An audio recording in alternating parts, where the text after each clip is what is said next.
This is how I solve the 2x2 transform pyramorphics. First, I solve all these outer pyramids by solving the cube like a regular pyramorphics.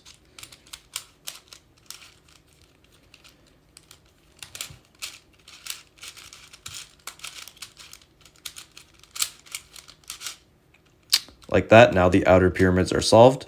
Next, I try to solve as many of these center pieces as I can using 4x4 Rubik's Cube methods.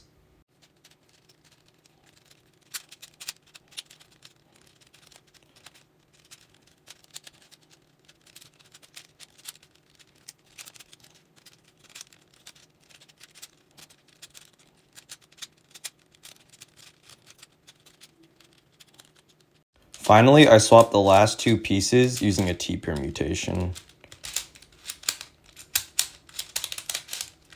There, now the cube is